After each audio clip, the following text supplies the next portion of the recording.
people.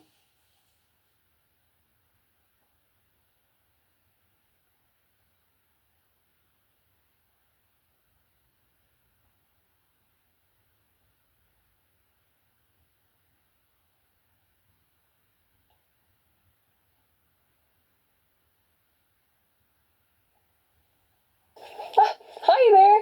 Would you like to receive a gift? I'm a missionary for the Church of Jesus Christ of Latter-day Saints, and this is the Book of Mormon. It specifically talks about Jesus Christ. I've seen the Book of Mormon be able to change my life so much. We would love to give you one as well. As you can see, we have lots of copies. So click the link below and missionaries will drop it off at your house and share a quick little message about Jesus Christ. Thank you. Hear me now, brother. Hear me now, brother. In this time, you got to be conscious. Whoa, whoa.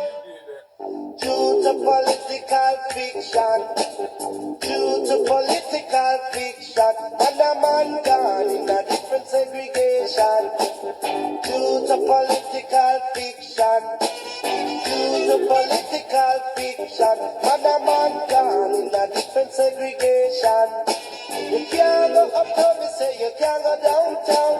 If you slip aside, the blood will run underground. For due to political fiction, Lord, due to political fiction, and a man gone in a different segregation.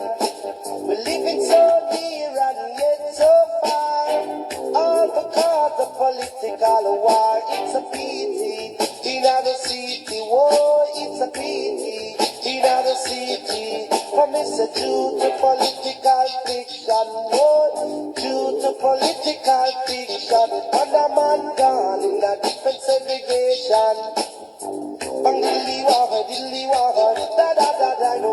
Bang dilly wah.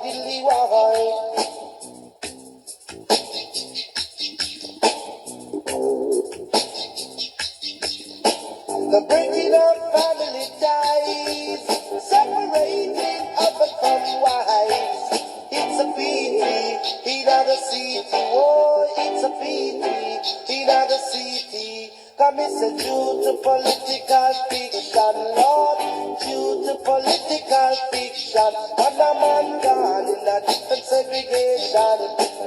Bang dilly wah, whoa, bang dilly wah, stilly dang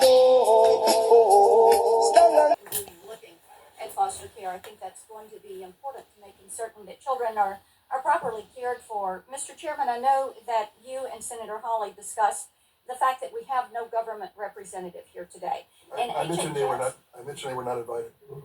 I think that if my understanding was that there was a choice not to invite someone. The point is Secretary Becerra needs to come before us. I've got a letter I sent to him on April 27th. It was after a hearing at the Finance Committee where he could not give me an answer of what has happened to 85,000 children.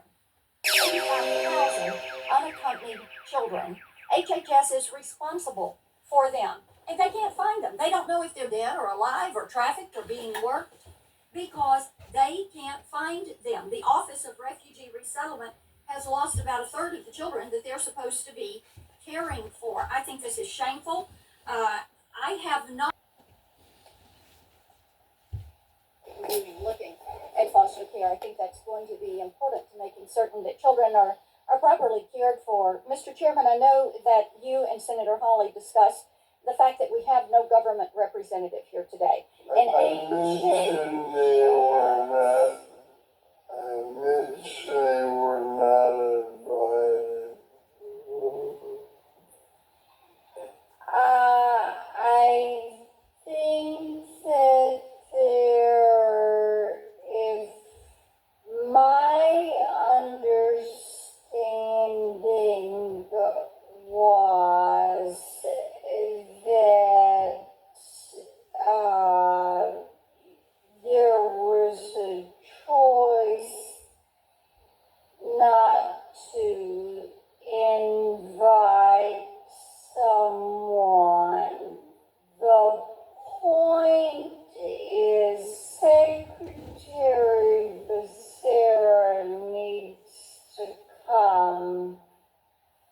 before us. I've got a letter I sent him on April 27th. It was after a hearing at the Finance Committee where he could not give me an answer of what has happened to 85,000 children. The letter I sent him on April 27th. It was after a hearing at the Finance Committee where he could not give me an answer of what has happened to 85,000 children. 85,000 unaccompanied children. HHS is responsible for them. Has happened to 85,000 children. 85,000 unaccompanied children. HHS is responsible for them. And they can't find them. They don't know if they're dead or alive or trafficked or being worked because they can't find them. The Office of Refugee resettlement has lost about a third of the children that they're supposed to be caring for. I think this is shameful. I have not received a response from the Secretary on what has happened to 85,000 children. I will ask to put my letter in the record because he has had this time. The point is, they don't know where these children are and they cannot find them and they're not doing anything about it. I think that it is shameful and we need to call him before this committee and find out what has happened with these 85,000 children that they cannot find. Ms. Reese, I want to come to you. You mentioned the southern border as something that could be done to stem this. I've been on the border several times. I see exactly what you're talking about. And it is why last week I introduced the End Child Trafficking Now Act. It would require a DNA test to establish familial relationship. This is something that had been put in place under the Trump administration, but like most Trump-era border policies, the Biden administration chose to end that. It is a 45-minute test. It tells you if a child is related to a person or not. It would put a stop to much of this child recycling, which is disgusting. And I would just like for you to speak for a moment about why it is so critical for the CBP to establish that familial relationship right there at that border with that adult and that child standing in front of them. We have seen in the past, and we will see again, an increase in fake families. The cartels respond to border operations. And the CBP is going to stop taking DNA tests when they suspect a fake family, or if they have seen this child again with a different adult before, then they're going to send more fake families through, which means more suffering of kids, more trafficking, and more terrible results. So it was a bad decision, and they really need to reverse course and continue to test. When the agents who have developed expertise on this suspect fake families, they should be testing them. And the numbers that I have seen are as many as 30% of the children being presented as a family member at the border are being trafficked. Does that match up with the numbers that you have? There have been several that have been discovered. So it is effective, and for any family, any child that can be saved from smugglers and adults who are lying and claiming that this child is theirs with obviously ill intent, then that is well worth it. One of the things that I had noticed as I was preparing for this hearing, Secretary Becerra pressured the Office of Refugee Resettlement to speed up sponsor transfers for unaccompanied alien children. going so far as to say, and I'm quoting him, if Henry Ford had seen this in his plants, he would have never become famous and rich. This is not how you do an assembly line. Now, Secretary Becerra's comment is repulsive, but I think it's also revealing. It confirms what we already know, that Secretary Becerra has no regard for what happens to these children that are released into the country. So I would just like to, well, and I'm over time, Ms. Reese, I'm going to ask you just to send in writing to me how you perceive Secretary Becerra's attitude. What does it do to harm the system and to make children less safe? I will do that. And just to follow up on your DNA question, one statistic. Between April and June of 2019, ICE was able to identify approximately 275 fraudulent families in just a matter of a couple months. Thank you. Meet with us, and I think we all enjoyed meeting her family. And indeed, she has a very impressive resume. She has worked hard to build that, but our concerns and our disagreements do lie with how she has addressed child pornography, how she has addressed her sentencing practices, her release policies, her work with terrorists, her work with agencies, overreach that is there, and indeed her immigration policies. And I want to talk a little bit about one of the exchanges that I had with her. I did ask her about the United States versus Virginia case. That was the Supreme Court's landmark women's rights case, and it did strike down VMI's male-only admission policy. Now, I'm not an attorney, but I understand from so many attorneys that this is a case that anyone, first-year law school, would be familiar with. They would know this case, but Judge Jackson claimed not to be familiar with the case, so I asked her whether she agreed with Justice Ginsburg in that case, that there are physical differences between men and women that are enduring, and she refused to answer. So then I asked her a very simple question. I asked her to define the word woman. Wasn't a trick question. It's something that everybody learned in grade school science class. But Judge Jackson refused to answer. The fact that she couldn't or wouldn't answer that question speaks volumes. It tells me that Judge Jackson is beholden to the radical left that is teaching our children that They can choose their own sex. It tells me that she is more committed to woke, progressive ideology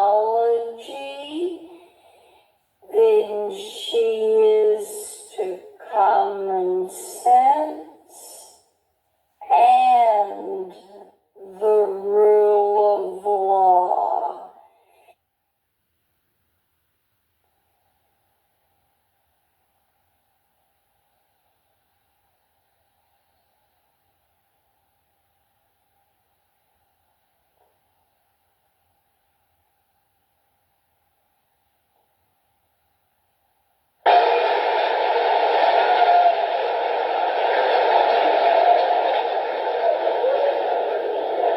The field Negro was beaten from morning till night. He lived in a shack, in a hut. He wore cast-off clothes.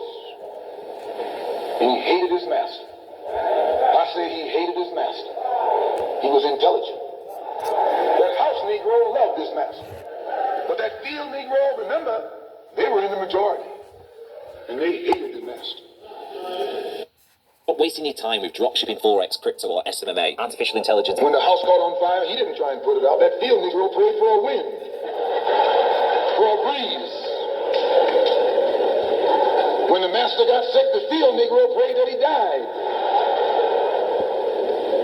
If someone come to the field Negro and said, let's separate, let's run, he didn't say, where are we going? He said, any place is better than here.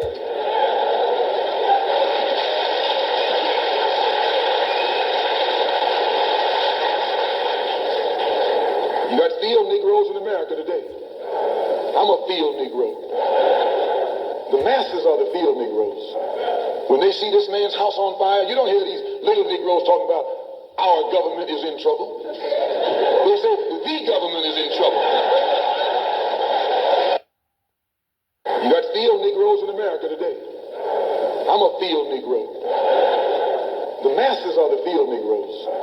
When they see this man's house on fire, you don't hear these little Negroes talking about our government is in trouble. They say the government is in trouble.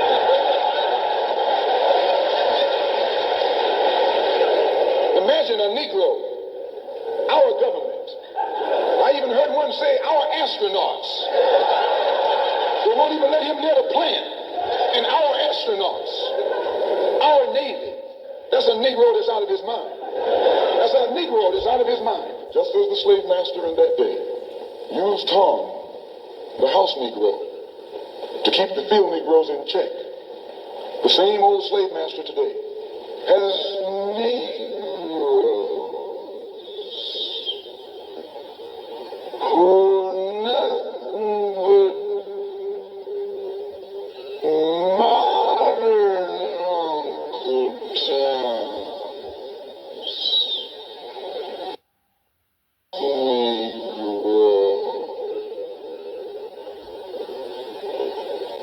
keep the field Negroes in check. The same old slave master today has Negroes who are nothing but modern Uncle Toms, 20th century Uncle Toms, to keep you and me in check, keep us under control. Master today has Negroes who are nothing but modern Uncle Toms, 20th century Uncle Toms, to keep you and me in check, keep us under control, keep us passive and peaceful and nonviolent. That's Tom making you nonviolent. It's like when you go to the dentist and the man is going to take your tooth. You're going to fight him when he starts pulling. So they squirt some stuff in your jaw called Novocaine to make you think they're not doing anything to you. So you sit there and because you got all that Novocaine in your jaw, you suffer peacefully.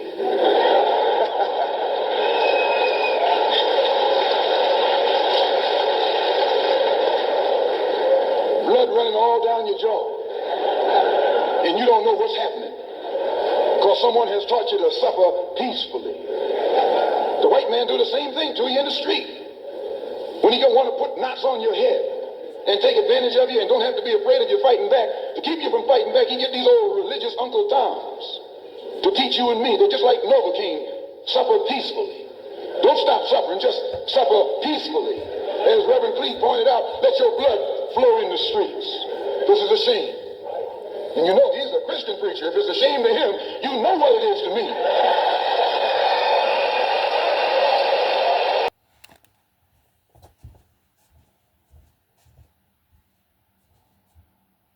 That this is her view. This hearing, the judge's record have made it clear that she will interpret the Constitution through the lens of progressive ideology. Her refusal to define a simple word, woman, is only one example of many.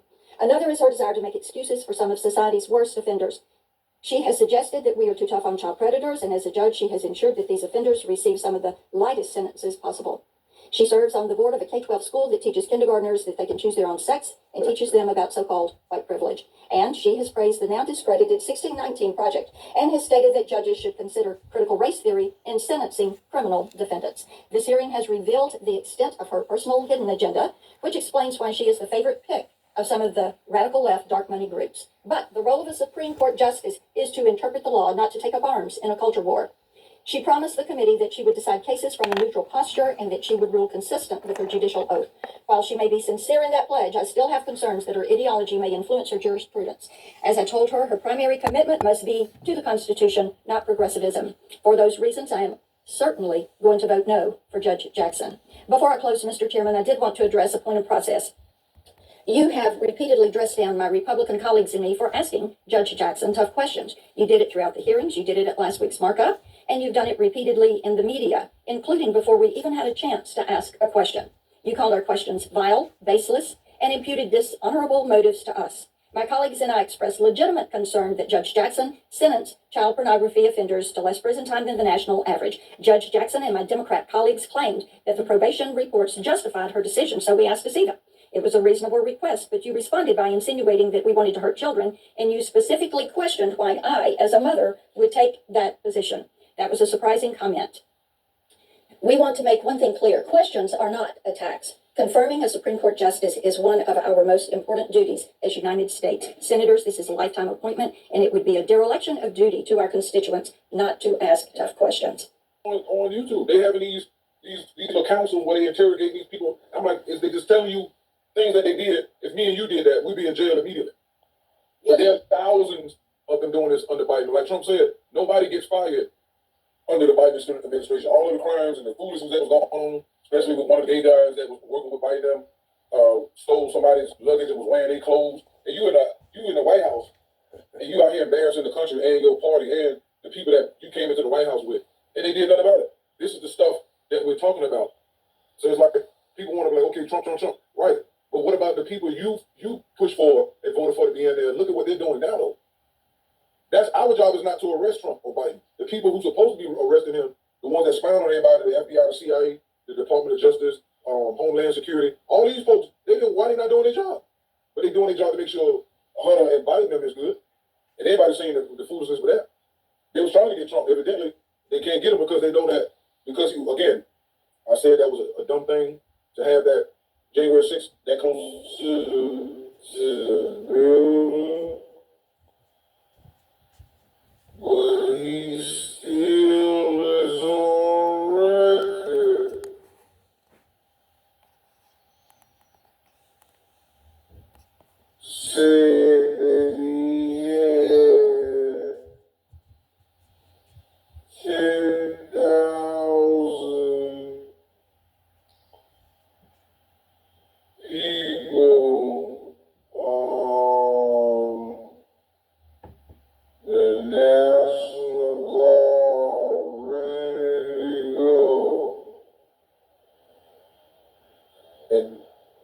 only did they deny Trump, as well. right? Not only did they deny it, the generals the day before had already made plans to strip Trump of his powers, and they weren't going to listen to nothing he had.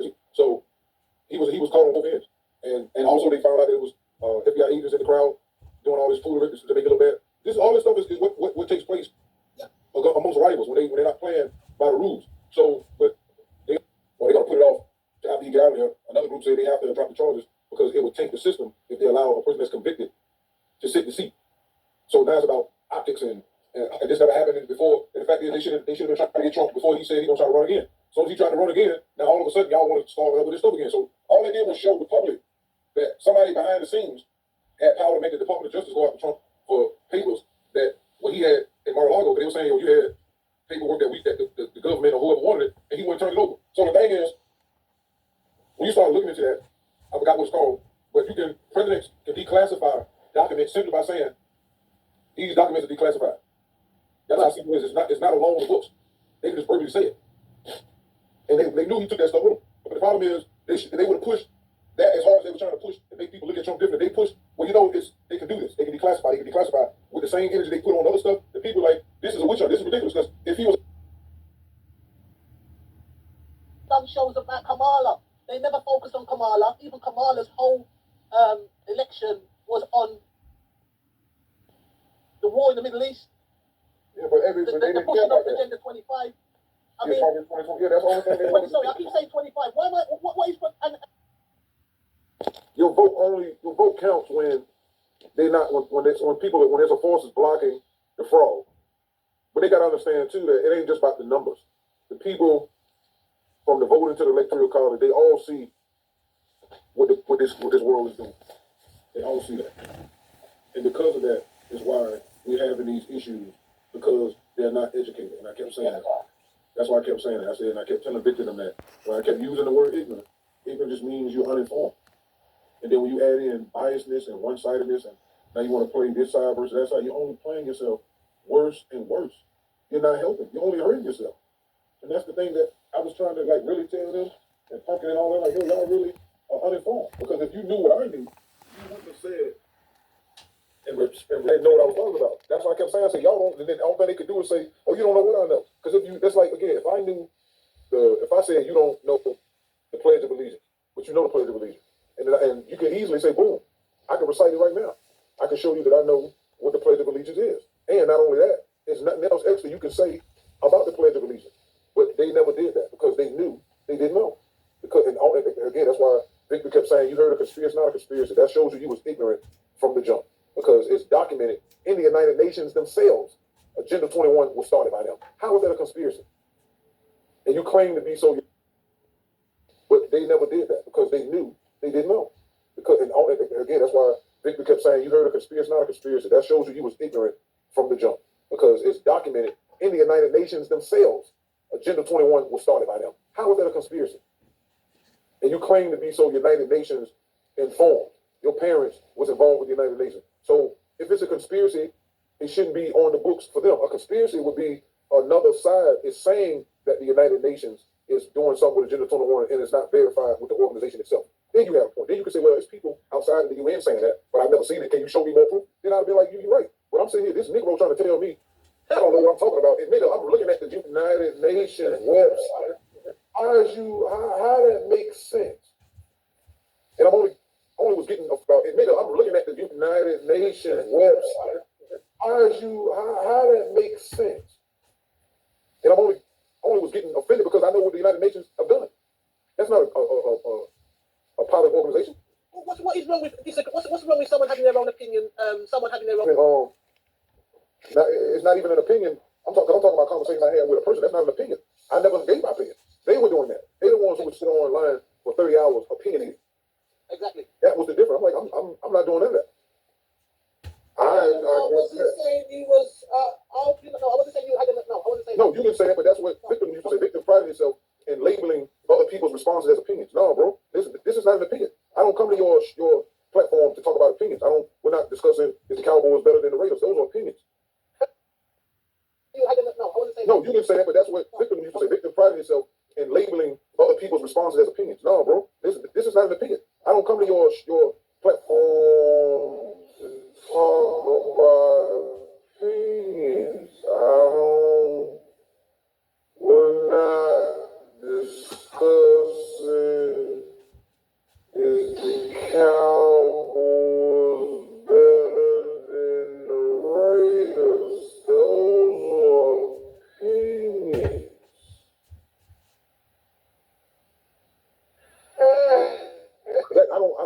I always say that. When I showed up on people's channels, I brought facts. We was talking about York them, they go to videos. I'm not going to sit here and debate with somebody that's not your lane.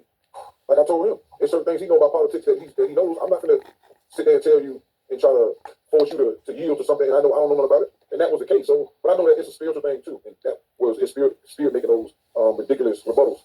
And his spirit was only protecting the evil spirits in the union and the evil spirits that's controlling Kamala and Biden. And that's, again, if anybody knew that, same thing like you got people out here now, they don't want to expose Puffy. They ain't defending them except Ray J reluctantly, but that's because Diddy done made some threats. Oh, yeah, I heard about that. Ray J, is it his son? I think his son's a bit of a gangster, right?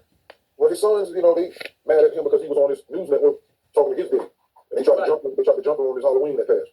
So it's just a lot. And now he's backtracking and stuff about what he said about Diddy. Orlando Brown is saying he stole some money. I mean, he's a strange character. For myself, he just seems like a snake oil salesman, like a con artist. He's caught and he's out there now in a daze, just like TD Jakes. They hear what's coming down the pipe. And so you're seeing all this. He had a heart attack, didn't he? Huh? No. He had a heart attack. I don't know what he had, but it was fake. Or what he's had. They're saying that the pastor Young, some other pastor, is saying some things against him that when he visited TD Jakes, he was sexual and stuff. And so the point is, they all know that they're gonna get it, and they're afraid of the judgment. That's it. It's nothing deep. It's evil at its time.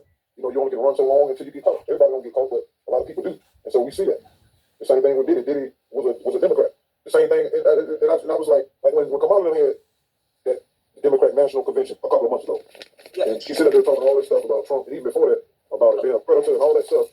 Then you let Bill Clinton on stage represent y'all when he was on Epstein's plane multiple times on the flight logs, and he was a drug dealer before he became a president. When he was in Arkansas, was having people unalived and all that. The YouTube videos are still up when they did the investigation. Had a couple of young white boys unalived because they seen cocaine deals that he and his people was making. Haiti as well. Yeah, Haiti, and he was over the funding being distributed over there. And Hillary Clinton's brother had an organization over there that was extracting the gold out of Haiti, and so they decimated Haiti. But they're doing them talking about the Democrats and Biden. Y'all insane. Y'all insane. If you're gonna be mad at Trump and he was hanging out with Epstein, y'all ain't got no proof. Y'all got proof that Bill Clinton was on his island. And y'all didn't raise no hell about that. That's why I say y'all are idiots. You're mentally dead and you're idiots because you don't realize how stupid you look. If you're gonna vote, just vote.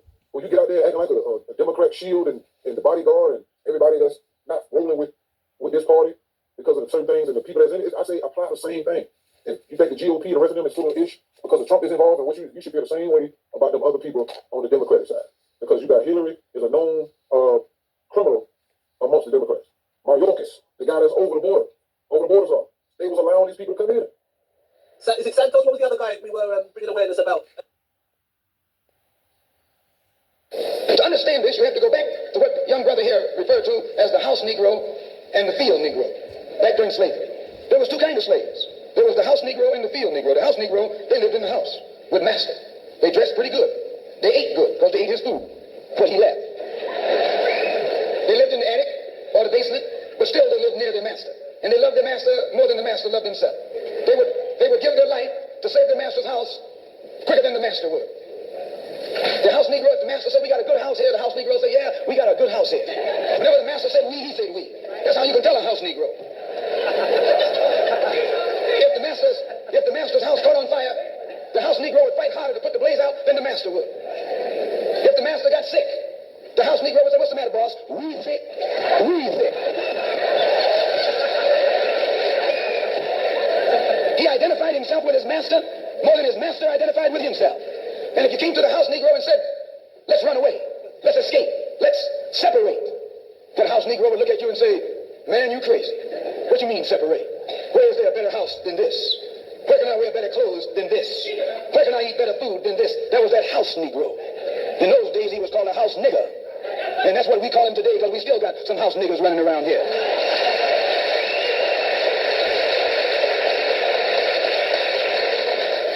This modern house Negro loves his master. He wants to live near him. He'll pay 3 times as much as the house is worth just to live near his master. And then brag about, I'm the only Negro out here.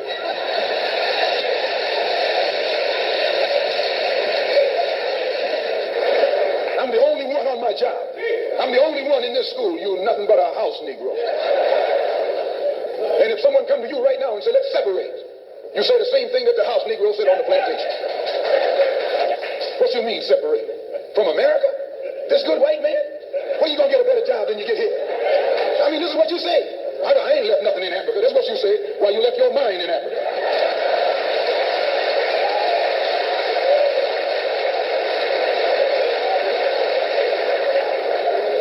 On that same plantation, there was the field Negro. The field Negro, those were the masses. There was always more Negroes in the field than there was Negroes in the house. The Negro in the field caught hell. He ate leftovers. In the house, they ate high up on the hog. The Negro in the field didn't get nothing but what was left of the insides of the hog. They call them chitlins nowadays. In those days, they call them what they were, guts. That's what you were, a gut eater. And some of you all still gut eaters.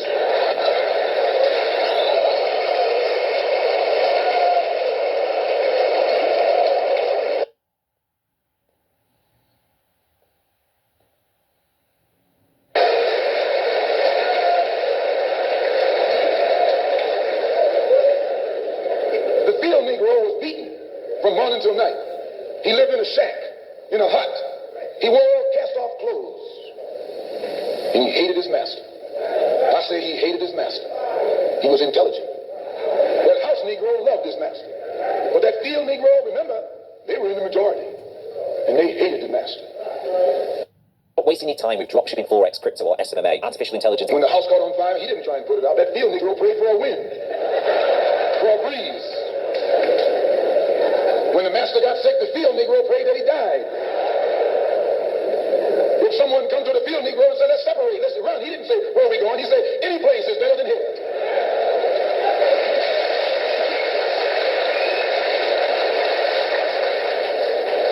You got field Negroes in America today. I'm a field Negro. The masses are the field Negroes. When they see this man's house on fire, you don't hear these little Negroes talking about our government is in trouble. They say the government is in trouble. Imagine a Negro, our government. I even heard one say our astronauts. They won't even let him get a plant. And our astronauts, our Navy. That's a Negro that's out of his mind. That's a Negro that's out of his mind. Just as the slave master in that day used Tom, the house Negro, to keep the field Negroes in check. The same old slave master today has Negroes who are nothing but modern Uncle Toms, 20th century Uncle Toms, to keep you and me in check, keep us under control, keep us passive and peaceful and nonviolent. That's Tom making you nonviolent. It's like when you go to the dentist and the man is going to take your tooth. You're going to fight him when he starts pulling. So they squirt some stuff in your jaw called Noopooh to make you think they're not doing anything to you. So you sit there and because you got all that Novocaine in your jaw, you suffer peacefully.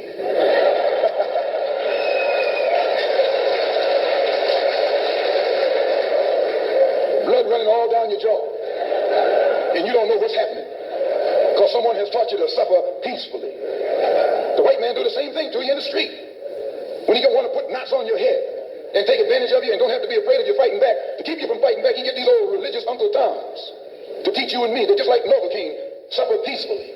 Don't stop suffering, just suffer peacefully. As Reverend Clee pointed out, let your blood flow in the streets. This is a shame. And you know he's a Christian preacher. If it's a shame to him, you know what it is to me.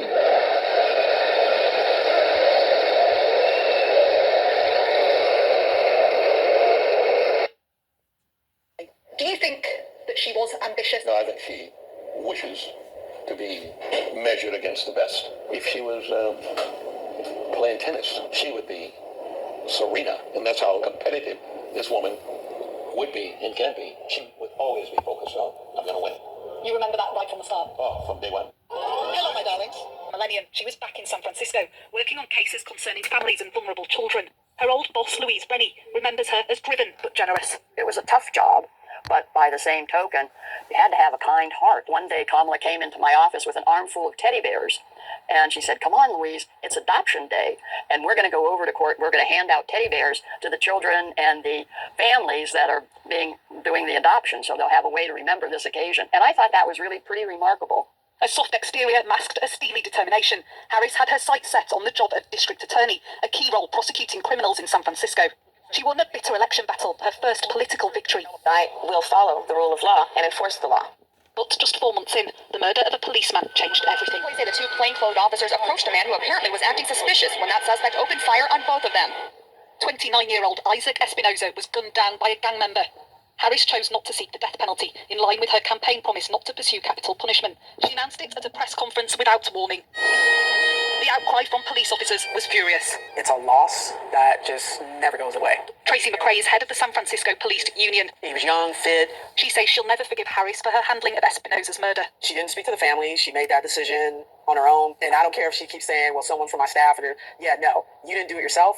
So every time you see her rise to a higher office, it brings back the memories not only of his death, but how she handled his death and the pursuit of justice in the aftermath. Correct. You keep saying, oh, you work for the victim, but you failed epically in how you treated his widow Renata, how you treated his mother and father. Harris has received a majority of union endorsements nationwide, but McRae says she'll never get the backing of the police union in the city where her career began. Having a female color, right, rise up to this office, I mean, it's a great thing. But if you can't deliver at home, you're not going to deliver on the world stage. We don't need more hot air, emptiness, talking. Is that what you think she is?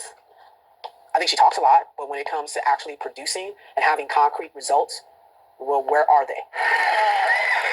Harris weathered the Espinoza controversy to win another election, becoming the first female and first black attorney general in California, the state's so-called top cop. Yourselves, please. It widened the scope of her power, emphasizing once more her ability to make friends in high places. Kamala Harris has long-standing relationships in Hollywood. Even when she was living and working in San Francisco, she was forging friendships here with TV producers and movie execs. But it was a meeting in 2013 that proved the most pivotal of all. She was introduced on a blind date to Doug Emhoff, an entertainment lawyer. They were both in their late 40s and married the next year. Where am I looking? You? To me, yes, please.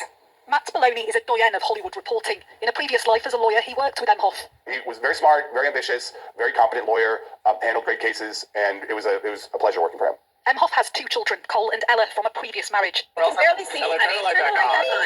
Together they've become what Harris describes as a big blended family. Smile. Happy smile. And then he met Kamala. This film was made by Doug's son, Cole, and used to promote Harris's campaign. In 2014, Kamala became Mamala. She took over Sunday night dinners and taught Doug how to actually cook. It was their way of fighting back at the Trump campaign's casting of Harris as a childless cat lady. I mean, in Los Angeles, this is normal. I mean, it seems like everyone has a stepmom or someone has multiple marriages, and it's sort of been seamless. Harris became friendly with A-list actors like Hilary Swank and Sean Penn. Disney boss Dana Walden was one of her early fundraisers and is now a close film. She cultivated those relationships. She made trips to Los Angeles. She would go to fundraisers here. She would do meet and greets, and she really established herself as somebody that the progressive wing of the Democratic Party could get behind. That Hollywood support propelled Harris's move to the East Coast, where bigger battles awaited.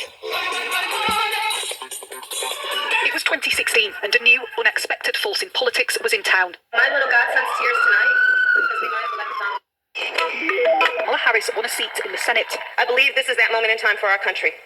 Catapulting her to national prominence in Washington, D.C. Brett Kavanaugh. Mr. Chairman. To serve as Associate Justice. Mr. Chairman, I'd like to be Supreme Court recognized of for the a United question States. before we proceed. Her questioning of Trump appointees to the Supreme Court cuts through the chaos. They don't want to look at election day. Simone Sanders is a TV host on political network MSNBC. She was once Kamala Harris's right-hand woman, her press secretary and top aide. What Vice President Harris, then Senator Harris, did very, very well, which I think was a function of her being an attorney for so long, is that she had very pointed questions. But her questions were so pointed that sometimes they would trip the interviewer up. Can you think of any laws that give government the power to make decisions about the male body? I'm happy to answer a more specific question. But Male versus female. Ambition growing, Harris threw her hat into the race for president in 2020. America, we are better than this. Accused, though, of being too progressive, her campaign faltered early. I have come to one of the hardest decisions of my life. And she pulled out before the first primary. My campaign for president simply does not have the financial resources to continue. A failure, then a political lifeline. your next Vice President of the United States, Kamala Harris. Tell me what democracy looks like. With the backdrop of a raging raging pandemic, and a racial reckoning across America. She was set to become yet another first. While I may be the first woman in this office, I will not be the last.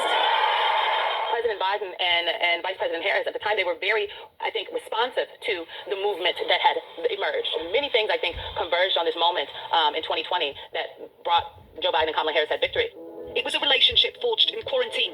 Harris, desperate to impress, but unable to define herself. Often speaking in stock phrases. What could be unburdened by what had been? What can be unburdened by what has been? She was accused of flip-flopping on policy. Some said they simply didn't know what she stood for. A good vice president, one does not know what they do every day, right? It's not the job of the vice president to be out front making policy. And it has been 30 years in America since a sitting vice president has ran for president. The last time this happened was Al Gore. It's been a campaign like no other. Kamala Harris had just 100 days to tell America and the world who she is. And who is she, really? Well, loyalty, meticulousness, and competitiveness came up in many of my conversations. Her friends and family believe she can be a world leader. But has she convinced enough of this country? A question which will soon be answered. Arthur Kellner, Sky News, Los Angeles.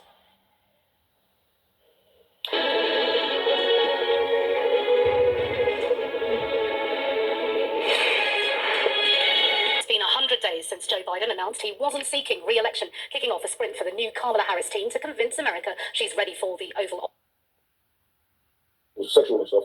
So the point is, they all know that they're gonna get it, and they're afraid of the judgment. That's it. It's nothing deep. It's evil had its time. You only can run so long until you get caught. Everybody don't get caught, but a lot of people do, and so we see that. The same thing with Diddy. Diddy was a Democrat. The same thing, and I was like when Kamala had that Democratic National Convention a couple of months ago, and she sat up there talking all this stuff about Trump, and even before that, about being a predator and all that stuff. Then you let Bill Clinton on stage represent y'all when he was on Epstein's plane multiple times on the flight logs, and he was a drug dealer before he became a president. When he was in Arkansas, was having people unalived and all that. The YouTube videos are still up when they did the investigation. Had a couple of young white boys unalived because they seen cocaine deals that he and his people was making. Haiti as well. Yeah, Haiti, and he was over the funding being distributed over there, and Hillary Clinton's brother had a organization over there that was extracting the gold out of Haiti, and so they decimated Haiti. But Victor Doom them talking about the Democrats and Biden, y'all ain't saying. Y'all ain't saying. If you gonna be mad at Trump and he was hanging out with Epstein, y'all ain't got no proof. Y'all got proof that Bill Clinton was on his island, and y'all ain't raised no hell about that. That's why I say y'all are idiots. You're mentally dead and you're idiots because you don't realize how stupid you are. If you're gonna vote, just vote. Or you get out there acting like a Democrat shield and the bodyguard and everybody that's not rolling with this party because of the certain things and the people that's in it. I say apply the same thing. If you think the GOP, the rest of them is full of ish. Because Trump is involved with you should feel the same way about them other people on the Democratic side. Because you got Hillary is a known criminal amongst the Democrats. Mayorkas, the guy that's over the borders are. They was allowing these people to come in. Is it Santos? What was the other guy we were bringing awareness about? Soros. Yeah, Soros, his son, was hanging out with Kamala and them and her sister. All these people, it's the same usual suspects. They were attacking Judge Joe Brown.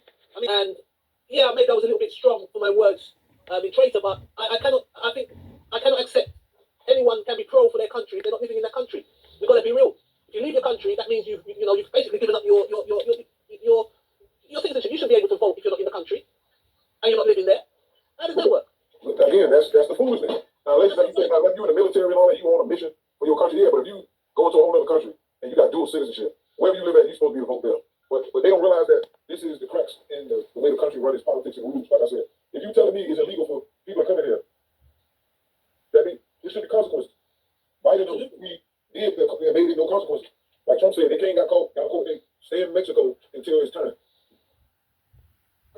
You do not. Sometimes you want to forget some things. You say, "Oh, no, did I do that back when?"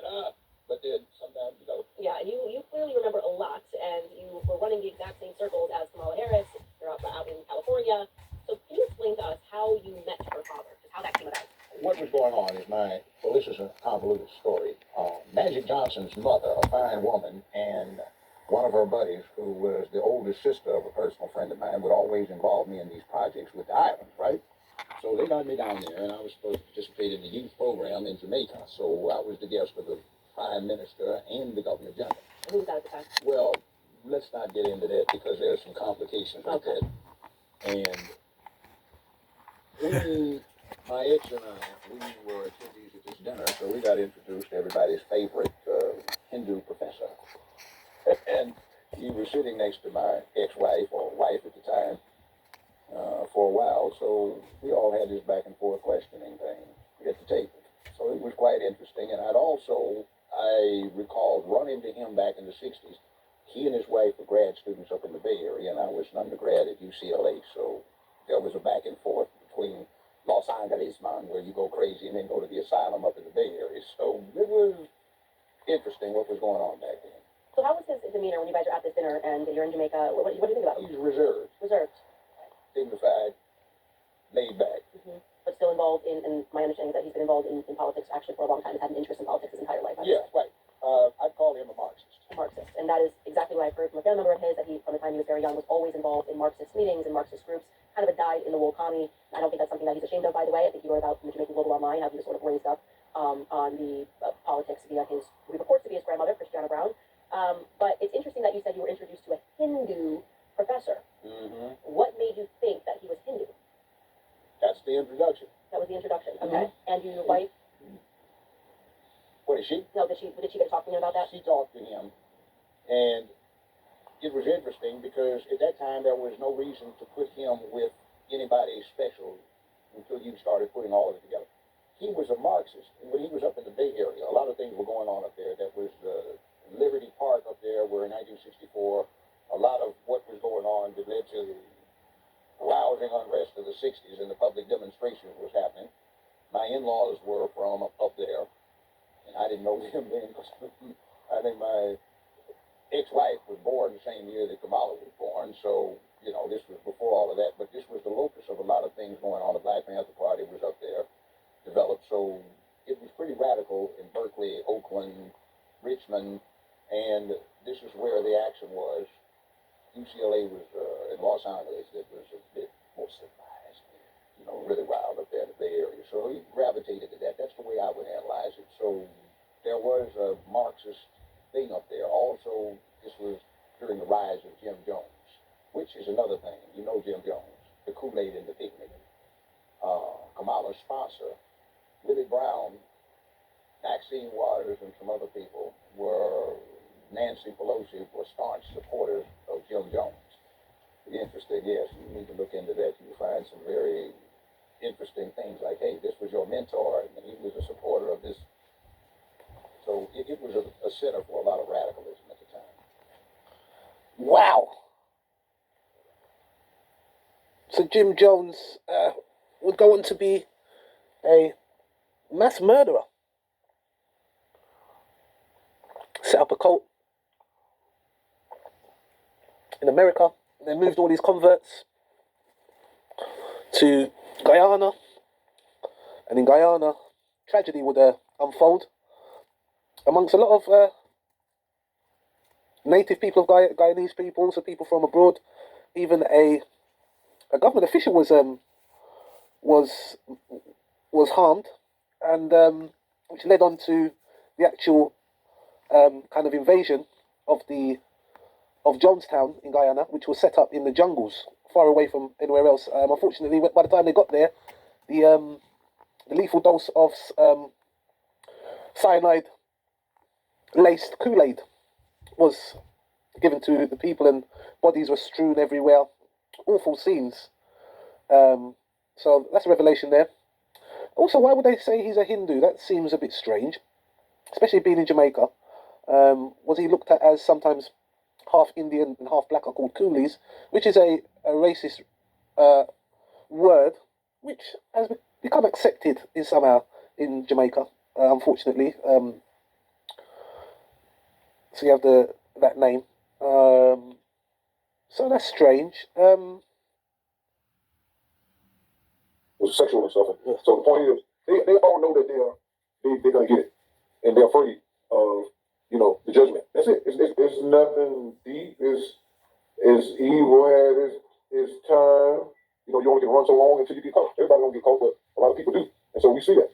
The same thing with Diddy. Diddy was a Democrat. The same thing, and I was like when Kamala had that Democrat National Convention a couple of months ago, and she said they were talking all this stuff about Trump, and even before that, about being a predator and all that stuff. Then you let Bill Clinton on stage represent y'all when he was on Epstein's plane multiple times on the flight logs, and he was a drug dealer before he became a president when he was in Arkansas. They were attacking Judge Joe Brown.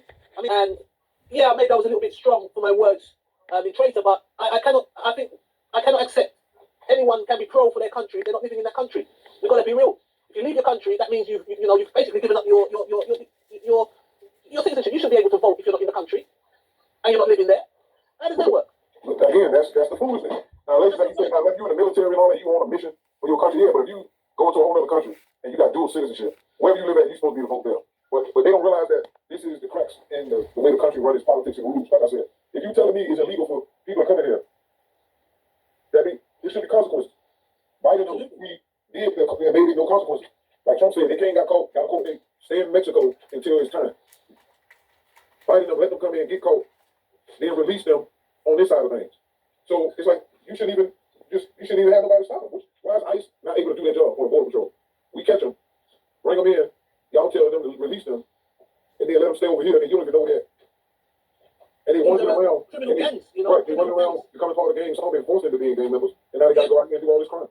I got people, and again, China is giving these cartels and their members fentanyl. They put it in everything. It ain't just the weed. They making fake pills. They put it in everywhere. Yeah, everywhere. All car doors, car handles. Again, our people, we don't have our own kind of department that gets all these drugs and test them themselves. Protected environments where we are looking out for ourselves.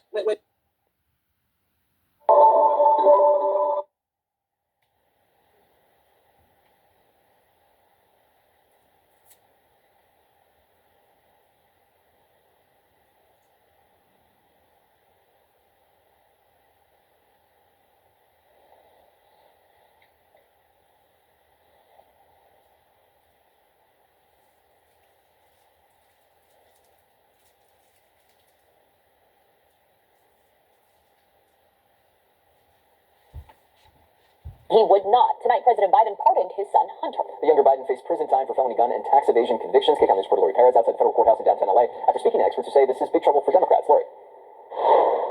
That's right. Hunter Biden was scheduled to be here at the federal courthouse later this month to be sentenced in his tax evasion trial. Now, as his legal troubles appear to be ending, analysts say the political problems for his father and his father's party are just beginning. I said I'd buy